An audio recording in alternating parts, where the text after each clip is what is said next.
ndị be anyị kenekwa m na ekene m onye ọbụla na-asị na biko ebe na na-enene m udo dịrị gị biko ihe a bụ vidiyo m reply Nmiri Eweilo nyere one guy the boy bịa mee vidiyo si na-ebute tipa 1950 ebe mee Thanksgiving na ọma mfekwa ụdị chi ahụ na-enye tipa 1950 kwucha ihe n'okwu na the video so Nmiri Eweilo wee sị ebe ọ bụ ịba dedicate ụlọ mmadụ ka o welụkwa ohere a wee reply ya the young man na this young man ya adịkọta pọl na ndụ ya unless na mana chọrọ m ịkụwa nyawa akụ Igbo nsogbe mana achọrọ m ka unu get the full video ka unu n'ebe Nmiri Eweilo pịa this boy reply unu nechazia onye chọzikwa the main video course dị wahala I can still post it mana for the meantime enegodinu nke anụ nwere nenecha a na-abịa nachi azụ ọzọ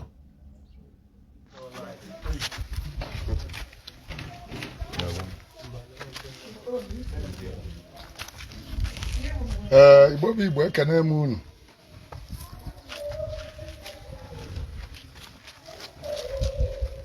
ekene m onye ọbụla na-anụ unu m ibe niile na-esonye m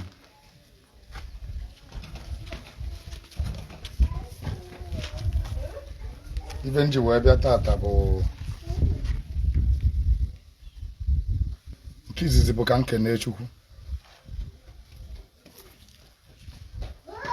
ka nkene ndị enu na ndị ana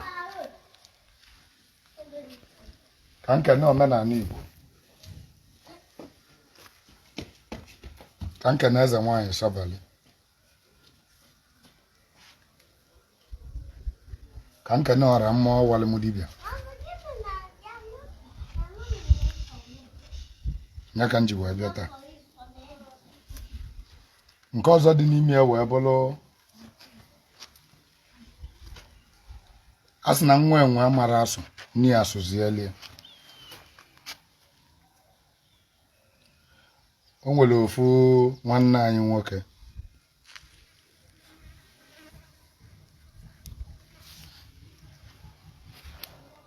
esendele m video epost m that video na my page today afia bụ Kazafia one content creator Kazafia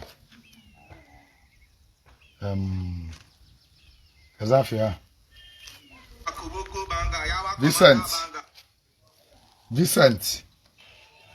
Vincent Uchandu yes afia bụ Vincent Uchandu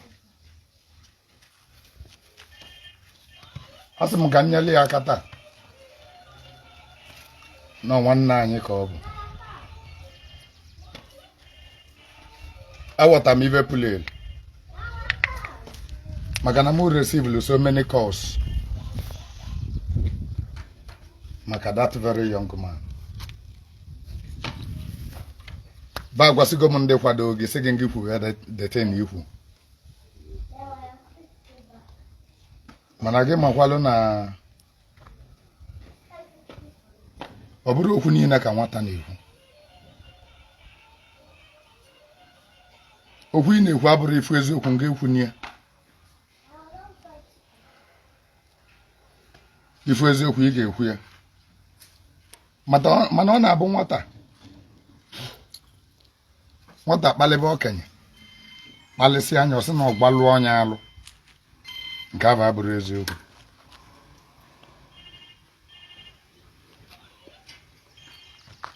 mkpali dị iche na nkwu eziokwu o nwere video m melụ last video m melụ ngozi moto o tinyelu wee na-ekwu na m butere tipa na ebutele tipa 1990 something wee sị na mụ bụ Nmiri Eweilo na-eme arenji biko ndị maalụ that young man ọ bụ na ị maalụ page achọrọ m ka ị mention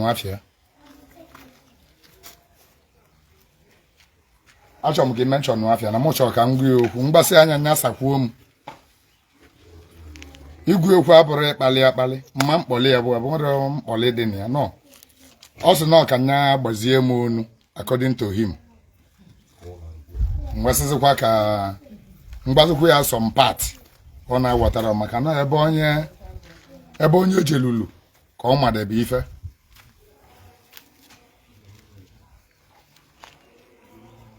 ama that young man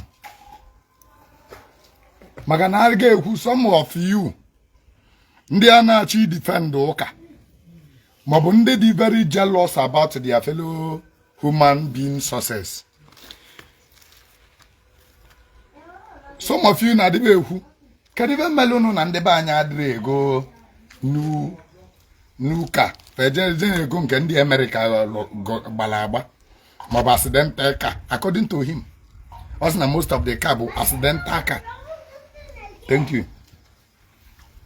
Ofibi ga-ama bụ imanji Africa wee tụeli ndị ọcha. Ije na US from 18 years, a citizen of US, a citizen of Dubai, a citizen of UK, a citizen of every other country from 18 years. Adigo okwesigo ịgbaba moto maka egaba si agba moto n'uwu a gaba ya ejeje bulu o mana n'uwu a na-aba ya ejeje bulu o nwere ya ga-agụ cash golu n'uwu a.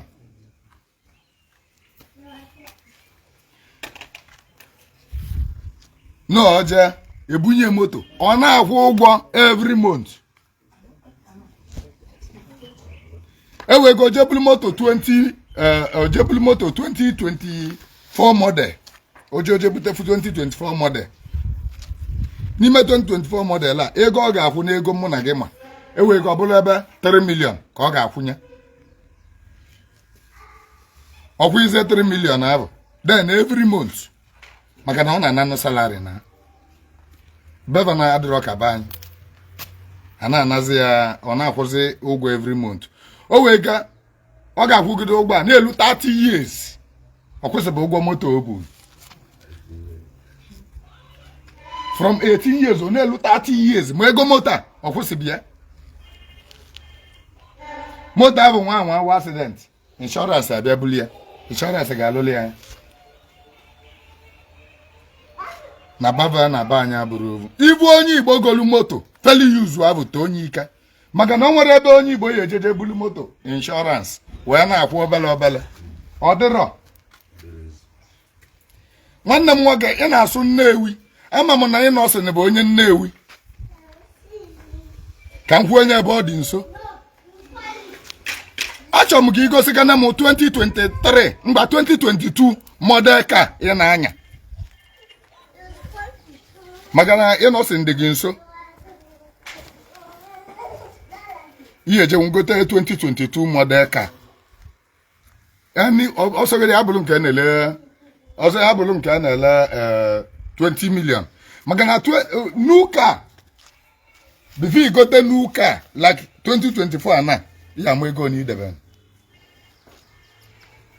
wee go onye complete. Maka na ị nọsị na ya ekwere ọnụ gị ọ ya nyere ọnụ gị ka ekwuba instrumentally onye nwere ka o ya esi wee kwe ịmala ife dị na be anyị okwegodo ekwe na ibuli ya na cheterozi azụ ibulu moto nali.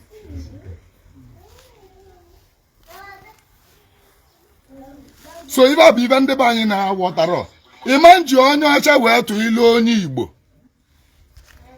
Ndị Igbo ka ndị ọcha agha spend ego na moto ma gezi m 2023 model ọkwa na ebe aka lulu nwata obedo nne.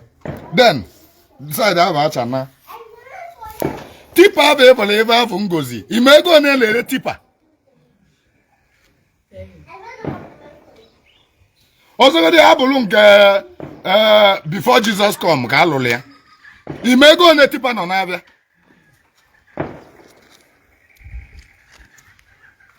Ime ego na tipa nọ nwanyị o ji bụla anya ụfụ julu unu anya ụfụ envy jealousy julu unu arụ. Asị ngị na moto m ọ bụgo na ibe nna m ada atọ gụtọ nwụlịala onye golu nya bụ moto onye bụ golu moto ahụ nwụlịala ya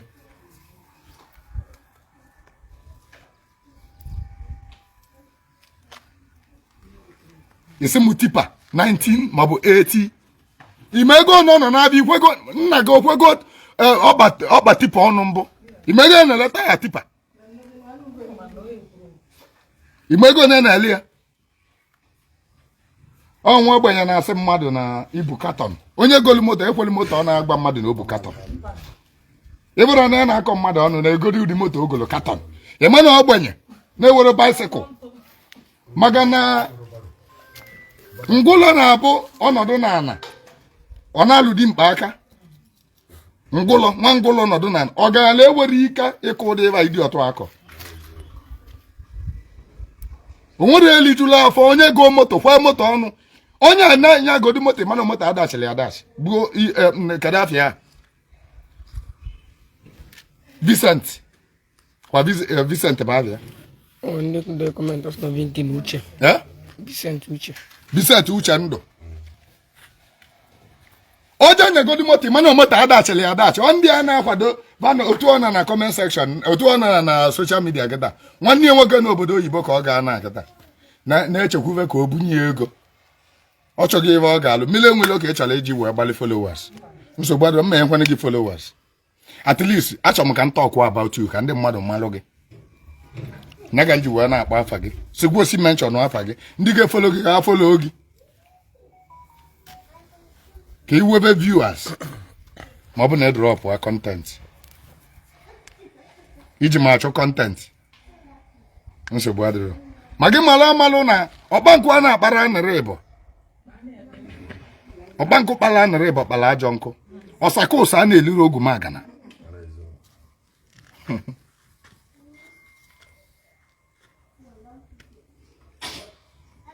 abụ m tai atakata agbụ ya lia nke m ka a na-amụ ma ị gbaba nka mgba nka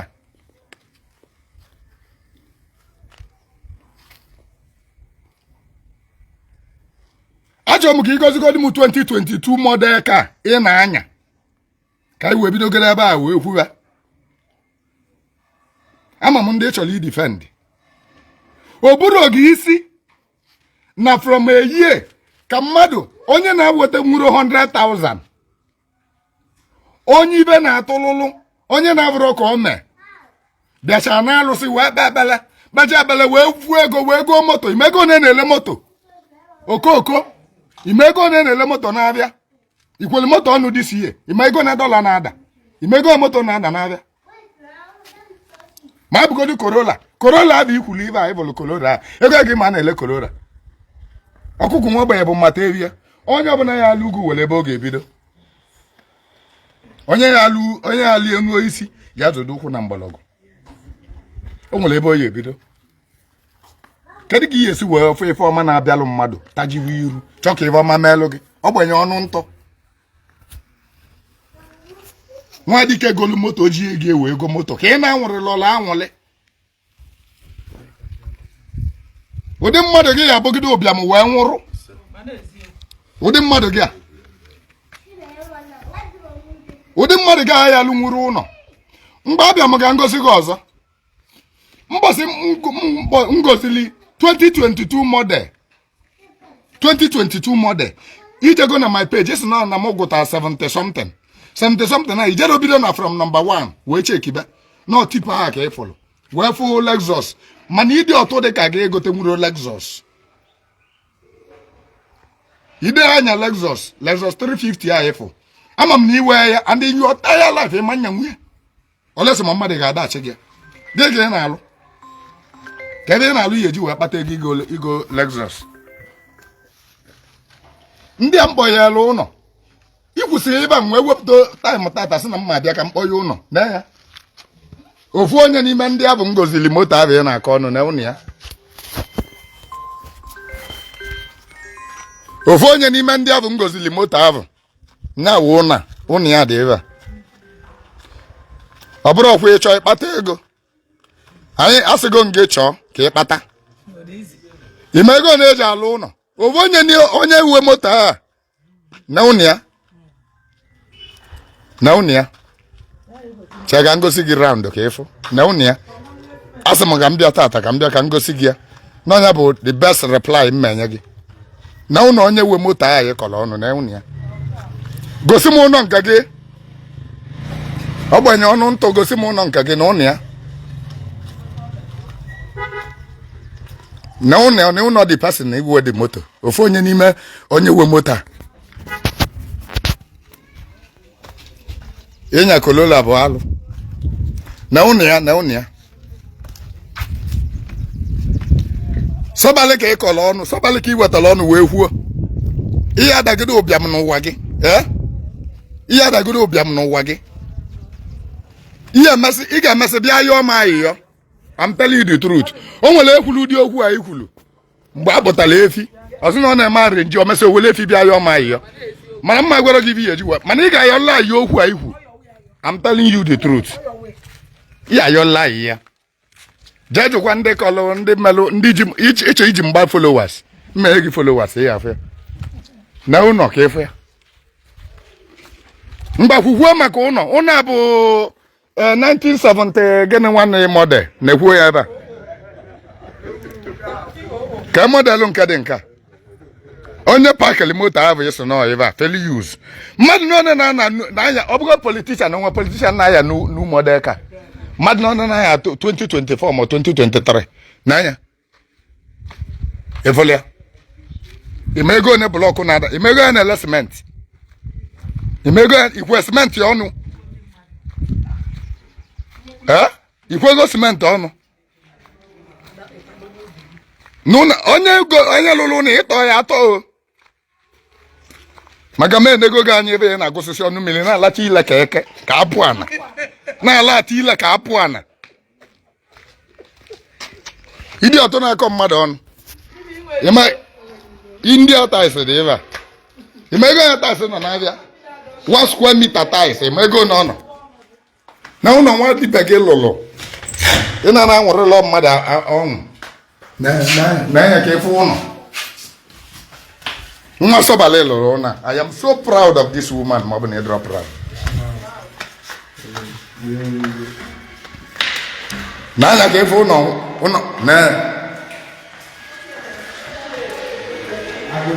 ife na-ada atụ gị n'anya na ụlọ nwa Sọbalị lụrụ anya dị ebe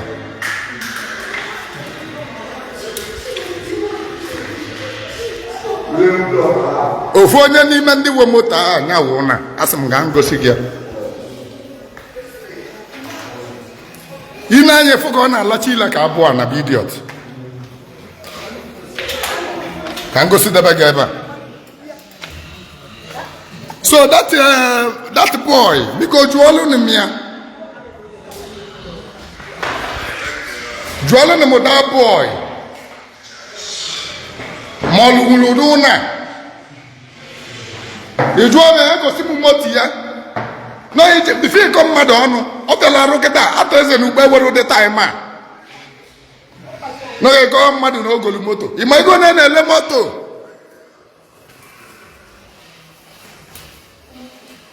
eze nwanyị Sọbalị bụ baba alụsị na-eli nke ya odogwu n'ijele obodo oyibo bụrụ ego nata Sọbalị okenye ugwu nyela onye ọsọ o mechaliko o kwuru Sọbalị emewu ibe Jizọs na-emenwuro ibe Jizọs na-emenwuro Sọbalị melie ibe Jizọs na-emenwuro Sọbalị melie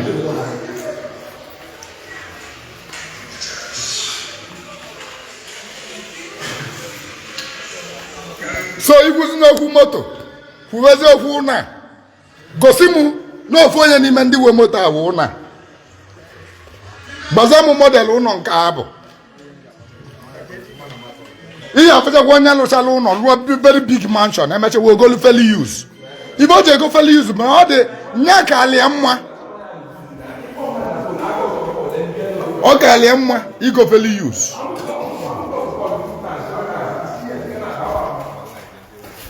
ego ne ka na-ele n'ụwa 2025 dịkwa n'afịa na ịchọ 2025 ebutala gị ma ego ne ka na-ele n'ụka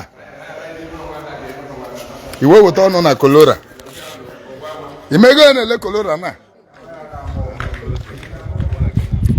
ụdị mmadụ a na-akpata nwere ego kolora na ọba 6.something million 6.something million ka kolora ahụ efulu na-anọ. Ụdị mmadụ gị na-ewewuro 1 million na akaụntụ gị. That idiot enwewuro 1 million 1 million adịnwuro na akaụntụ gị. Maka na ewelu onye bụ emiloni ewere such time. Ịma nwe such time. Ọ bụ na igogo moto ije na-afịa huwe moto ọnụ. Ifu ebu moto. Daghị nọrọ otu a ife ga na-agbakọ ọbụ. Onwe moto ahụ abịa na-afịa na-asọ ọkwa 17 million na-agba ifa. Onwe efu nke ise ọkwa 7.5 million na-agba n'ezi ifa. Ọ bụrụ moto ka ị na-enene na ego n'ọnwa ọtụ. Ego ọnwa ọtụ ka ị ga na-enene. Iwe na-eweta ọnụ na tipa. Okoko ime ego na-ele tipa. Ịma na tipa lụrụ ụlọ enu. Ịma na tipa lụrụ ụlọ enu. Ịma na tipa lụrụ ụlọ enu. Kolora gị nala anya ọpe gị mpe n'anya. Wee wetebe ọnụ na Lexus 350. Imego na Lexus 350 nọ. Azụ m not 27, not 2007 model. Ọ macha model ve. Maka ndị a na-ewere ego bụ ya na-amacha aba model a. Ọ ma mma ego nọ. Ọgwa gị na nke bụ model dị otu a. Gote nianụ. Gote nke gị. Gote model a ka ịfụ. Okwe gị ngota. N'ihi weta ọ na-achọ onye ya aka ọnụ. Gote kene kolora. Nye nwekene moto iji ego gị go. Ọ bụ na onye egolugo moto, ọ ma nwe time ime such video. Ọ bụ na ọ na-anya moto, mana moto adashịrị adashi.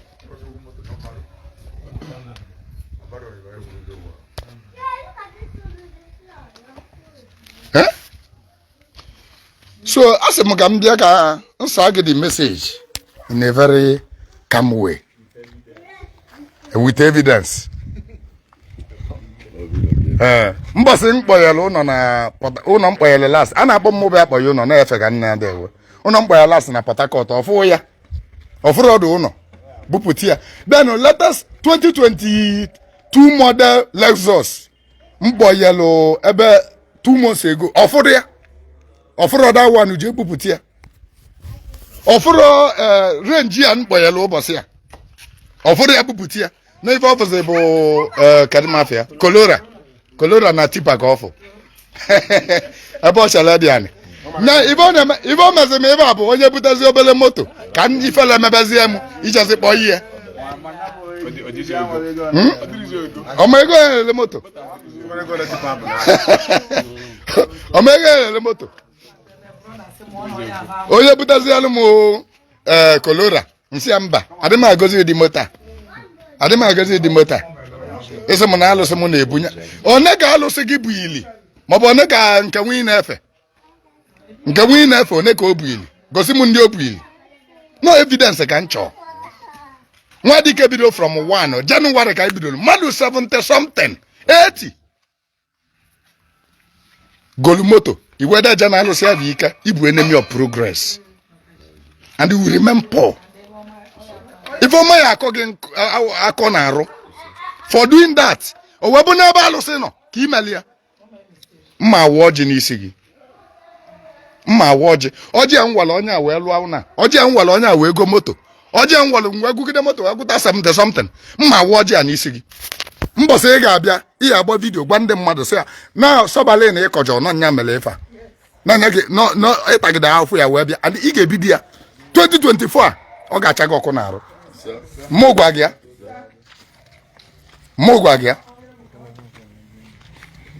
next time ị na-ekwu okwu iweta proof ibe ị ga-eme bụ igosi m na moto m na-agba na 2023 model mgbe negodi nke ị na-agọzi onye bụ ibe nka aka m alaiki ya ma ọ bụ na imele like this gosi m nke ị na-agba iburu ugogbe anya okpu n'anya ka enwe na-alachi ile ka apụọ na bidiot kedu ibe bụ ọlụ aka gị ị na-alụ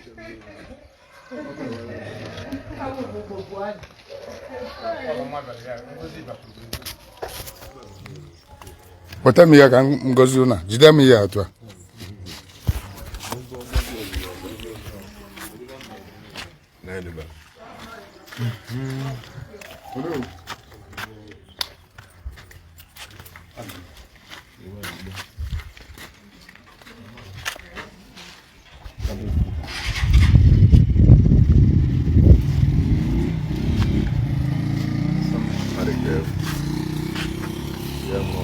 Namaza nwa so balala na zo nwa. Ana ebe ọrịa ya. Juru na gwa za alụsị. Akata nwa ya ndụ da abụghị igwe. Aja nnukwu aja na ụlọ. Agana ka nke n'elu unu. Ọ na-abụ eto dike na nke o mere emume adịghị ọma ọzọ. Sọbalị ọka ngene. Onye na-achọ proof ma sọbalị ya na-alụ ọlụ proof akaligo. Proof kalili. Ọ dịkwu na be nna gị. Ọ dị na be nna gị.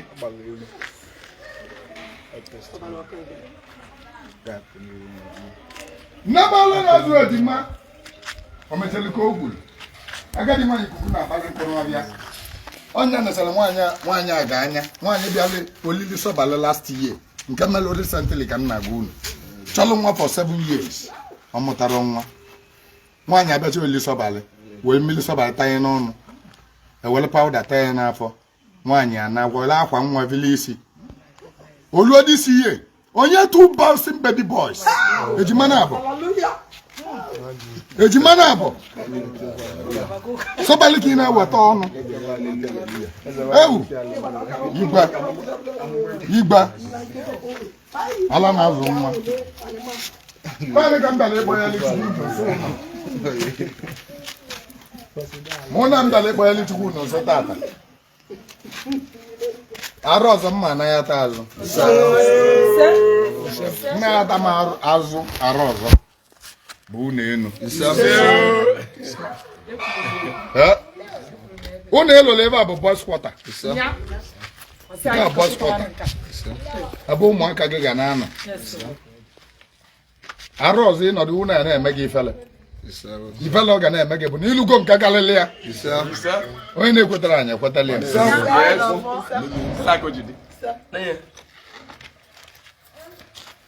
Moto na anyị na-enekwu anya nke a goziri agozi ideba n'ọzọ ka anyị na-ene anya ji. Beje ka mma asị gị maka na onwe ndị kpatara ụdị ego dịcha anya na klọb. Wedi ya ka alụka họteelụ niile dị na Igbo. Nwanne nne ya lile amụsị. Ma ọ chọọ ndị vileji ma ọ bụ sị na ọ marazi ibe na-eme ya. Ọ bụla ya na-eme onwe ya.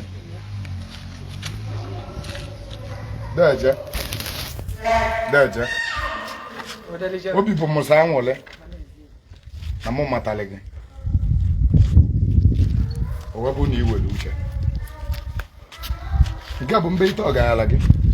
Maka na ya aka ka ya. Tupu arụ ọzọ, ị bụrụ multi-millionaire. Millionaire ka ị bagara. Mkpata ego ya abụrụ gị mmụta nwa ma mmụta nwa ya abụrụ gị mkpata ego. Ego mmiri ga ya na-akpata. Ọ bụrụ na ego gị bụ na ọ nwere ọgbọ gị ya eme gị ivele. Asị gị na ọgbọ gị nwere ọka gị na-eme ive. O mebe imekali anya.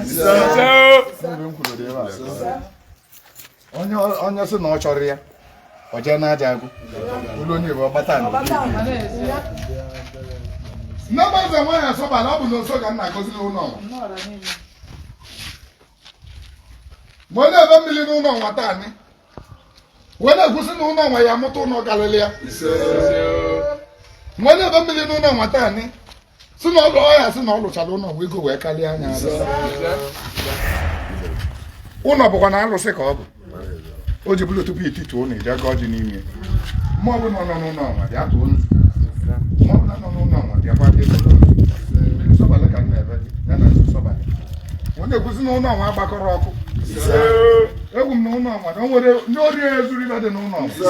Onye ori ọbụla batara n'ụlọ ọnwa wee zuo etu onye ori ya ya atọ. Na-ebu ya n'isi ebu ya te n'ọnya ka ọ ya. Taanị nwa ka m na-ekwu. Taanị nwa nzọrọ ọkpa n'ụlọ ọnwa wee gozicha anya ịnọdụ ele na-asị na ị marazi ele ego ji wee na-abịa. Ego ya akarị gị arụ.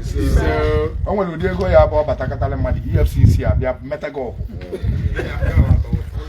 ụdị ọba nwa ka nna akọlụ gị mmadụ a na-agbara okwu na ụka ọzọ okwu na ụka bịa iwe gị eji wee setọ na a na-agbata ego okwu na ụka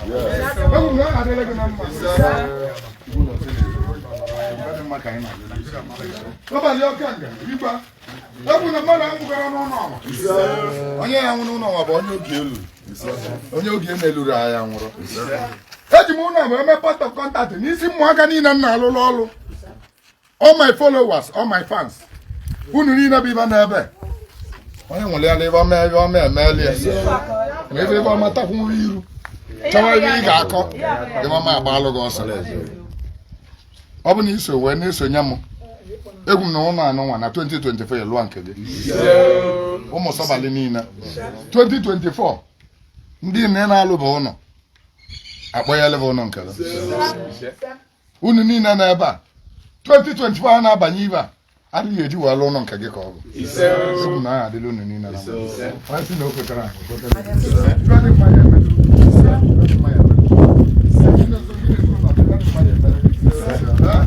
ụlọ maka ihe na-asị na ịkwabatara ụlọ ọnwa ebe ọma wee karịa gị arụ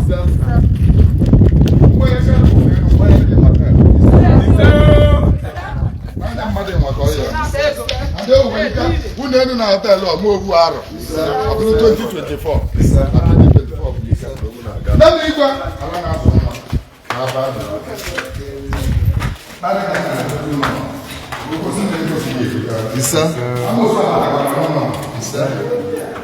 ọ nwere ajị ya ọ bụ mmadụ gbọrọ emefere n'ọmụmụ onye ọmụmụ wepụtara uru ibe ala ka ihe jikwa ọkụ na-eche ihe abụ onye na-enyere ndị mmadụ aka ihe mechabụla ọjụụ na-eme ọgụ nke a bụ ụlọ izizi ihe mechabụla ọzọ ihe agụtara ọzọ ya ọ bụ mmadụ rụrụ esteti elu anya ya abụọ ya alụ na mmadụ ya gozi ụlọ ọsị na ịmama ya ya mmadụ niile mma alụlụ ọrụ ịmama mụta abụ aka kandi yake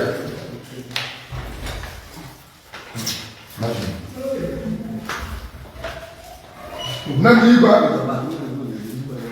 sama leo kanje na afuma ndani mwana bele sala ndio ibo ya akandi yake ibo mwana na gome roma basi na metro ndio na hasa aya yake na ha wala bilu mma oya adelege mma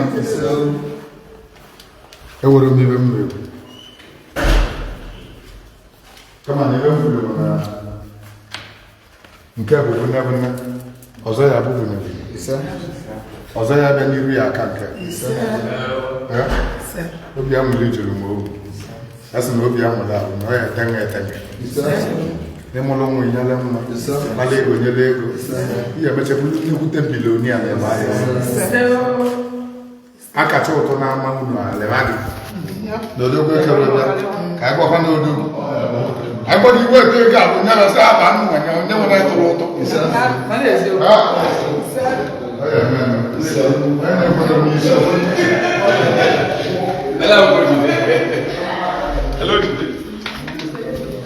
o nwere onye enyi ọgwụ n'ibe a onye enyi ọgwụ n'ibe ọgwụ abụ eje bi eje ọ bụ mmadụ gbalụ ka a na ọgbọ ezinụlọ ga aba wee ọgwụ abụ alụkọrọ ọrụ mmiri Ọkalakwu